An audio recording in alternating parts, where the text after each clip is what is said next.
Hello and welcome to episode 1 of the Blue Values Journey podcast, which features Professor Rose Boswell, who is the South African Research Chair in Ocean Cultures and Heritage. I'm David, your host of this podcast series, which is all about the Blue Values Journey project. In this episode, Rose gives us an overview of the Blue Values Journey project, and we'll kick off with her speaking a bit about her background and how that background led into the Blue Values Journey project. Thank you very much, David. So my background is in the discipline of anthropology, cultural anthropology, and I have basically done quite a lot of field research in the Southwest Indian Ocean region, in particular Mauritius, first of all, and then Madagascar and Seychelles and Zanzibar and other places since the PhD. In that period of time, which is about 20 years, I sort of cultivated a deep interest in human relations with the sea. And in the last 5 years, I have engaged in National Research Foundation funding, South African National Research Foundation funding, for the investigation of coastal cultural heritage in 5 African countries. And of course, when one is doing this kind of research, one is not just merely interested in how people cultivate these social and cultural relationships with nature, but also the circumstances in which people find themselves in coastal contexts. One of the main reasons for coming up with the Blue Values Journey project was to see how the work that we're doing can benefit not only a scholarly audience, but also the broader population of Southern Africa. In other words, that the stories that we are collecting and analyzing can be leveraged to support local communities so that we can give something back to them. You're collecting stories in your anthropological work. It's based largely in coastal regions, but there are some other areas that I believe you are focusing on. Yes. So in essence, the work focuses on the sort of coastal context, but we are interested, and when I say we, I'm talking about myself and a fairly large group of graduate and postgraduate students that are really doing research on the issue of cultural heritage, in particular intangible cultural heritage, your folklore, your stories, your myths and legends, and symbolic expressions, if you like. We are engaging with local communities to better understand how it is that they are connected to nature and in particular the sea. So we do go beyond the coastal context. We do look at communities that are close to rivers and streams, communities that are sometimes in more desert kind of landscapes, like in Namibia, to understand if there's any kind of remaining or vestigial kind of connection to the ocean. Because we feel that just because a group of people are somehow very far from the sea does not mean that they do not hold the sea in their heart. So we feel that it's really important to understand cultural heritage both in the coastal context, but also further inland. You've mentioned groups of students, you've mentioned the NRF, National Research Foundation. Are there any other stakeholders involved in this project? So in this particular project, one of the seed funders is TotalEnergies.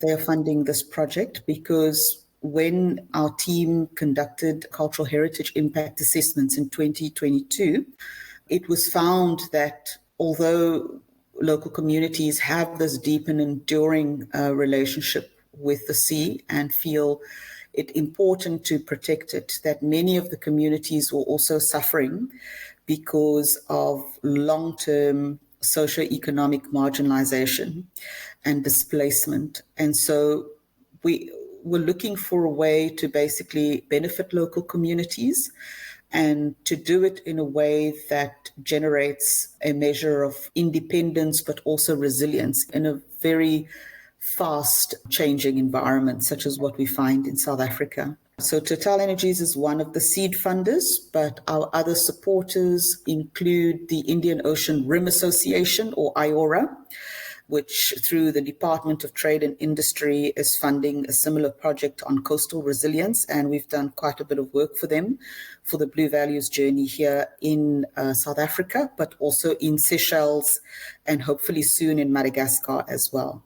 But the project itself is, it was a response to local conditions, but it was something that was inspired when we were doing field research in Kenya, in Lamu, Kenya specifically, and we were sitting and watching the traditional vessels or the dhows basically float by one late afternoon as the tide was going out.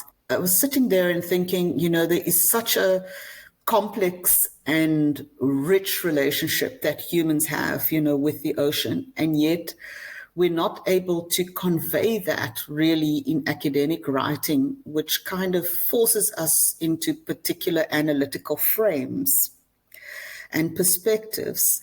And I wanted the expressions of people whom we have met to be more free-flowing and to be more dynamic, and for community members to have the option of telling the story raw to potential investors and people who are interested in ocean development, so that it's not overly structured and perhaps framed by the mostly anthropological and the academic perspective. It's a project that allows, hopefully, for a more free expression of cultural heritage beyond the academic space. You mentioned Total Energies. Is that the same Total that had petrol stations throughout South Africa and they've now rebranded into a different branding? Is that correct? Yes, that is correct. Yes. So I think I'm not sure how long ago the rebranding took place, but from what I understand or what I see online is that they are now obviously indicating that they have a wider portfolio for energy generation and energy management. Do I detect a hint of corporate social responsibility funding over here? Well, it's interesting if one considers that. In part, it is, I think, a commitment to basically supporting local communities that may potentially be affected by the proposed operations of the company, but I cannot really speak on their behalf. I approached as an independent researcher many different companies, including Standard Bank and a range of other potential corporate investors, and these were the ones that actually responded. Yeah, it took quite a lot of pitching to get their support for this project, because obviously it's investment of a particular kind. To add to this, I think there are two major benefits that I see in the Blue Values Journey project. One is the freer expression of cultural heritage in stories and so on directly to a potentially influential public. And then the second one is, of course, graduate support, graduate training, graduate employment, and community support and community part-time employment. All the participants who are in the Blue Values Journey project, they get the opportunity, if they so wish, to basically get a small stipend for their engagement in that project. And that would specifically be the graduate students and the community members. My role is completely pro bono. It's because it's a community engagement project for me from the NRF side. You mentioned IORA. Could you just talk a little bit about who they are and what they do? So the Indian Ocean Rim Association is basically an association of several member states in the Southwest Indian Ocean region, from Mauritius all the way through to Sri Lanka and Comoros, all these islands that form part, if you like, of the Indian Ocean Rim, literally, all the way through Australia and so on.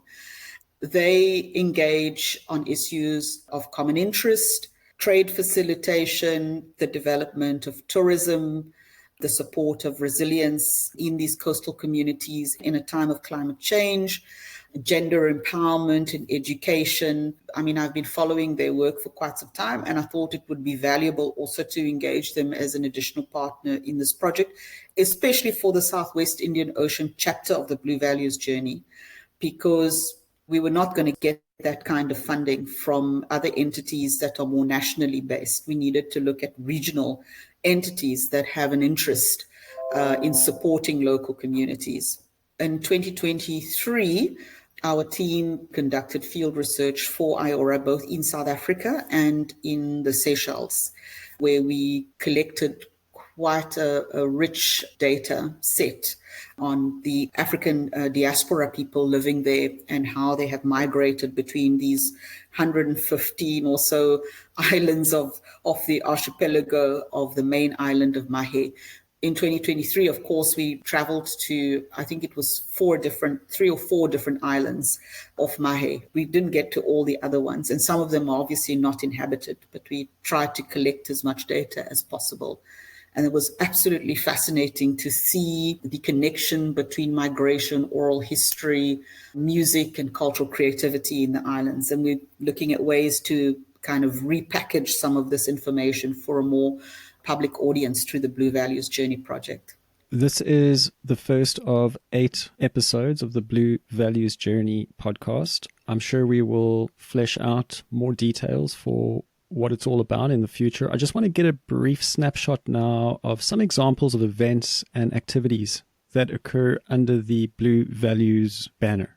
Some of the events under the Blue Values Journey project include in-person or face-to-face photographic exhibitions and virtual exhibitions. We've done 2 face-to-face or real-time photographic exhibitions. One was for the Waterways Conference that we convened in September 2023. And the other one was for the South African Namibian Business Forum in October last year. So we were encouraged to come and showcase the work that we're doing to basically indicate the cultural ties, the heritage ties between Namibia and South Africa. And that was a way of really showcasing the Blue Values Journey project and getting more stakeholders and investors potentially interested. Then we also run what we call graduate students and stakeholder journeys. That's the main, one of the main aspects. This is where the part of the journey basically comes into the name of the project. Because I certainly felt that one of the tragedies, I think, of anthropological field research, at least historically anyway, was that as the specialist or the individual, you travel to some of the most incredible locations and you get to experience firsthand the cultural diversity and the wisdom and the insight that people have, which, you know, these are knowledges which you carry away with you, which basically shape your life and shape your perception of both self and, we say, other in a very exoticizing kind of way, but people who are not part of your home situation, let's say. And with the journey, we take graduate students. So, for example, in Namibia last year, we took 4 University of Namibia graduate students from different fields with us on the journey in the Blue Journey in Namibia. And they were able to experience the coastline of Swakopmund together with San descendants, some of whom had not seen the sea in 20 years, to see for the first time what is it like to experience the ocean when the last time you were there was when you were 10 years old, to see that the expression of that on someone's face, to hear them talk about that experience. And then we took them into the desert, into a place called Gobabeb, which is just outside Walfish Bay. Anyway, lots of detail. But the point I'm making is that we take these participants into the kind of culturally rich environments that they can experience intangible cultural heritage for themselves directly from the community members that we have interviewed. So we have these Blue Journeys. We've done it also for South Africa. We did one in December for South Africa. And in the December journey, we went deep into the Outeniqua or Outeniquais forest, as it is now pronounced by the First Nation peoples, to experience the rivers and the mountains and nature and to understand the interconnectedness of these natural landscapes with the ocean. Because we felt that it's one thing to write a report and come up with a statement around whether or not a particular natural asset will be affected, but it's something else to actually see it firsthand, to have that kind of face-to-face embedded kind of experience, which is priceless, really. And I think once we have a deeper understanding of that, we will also know more intimately what it is that we stand to lose if it is gravely affected.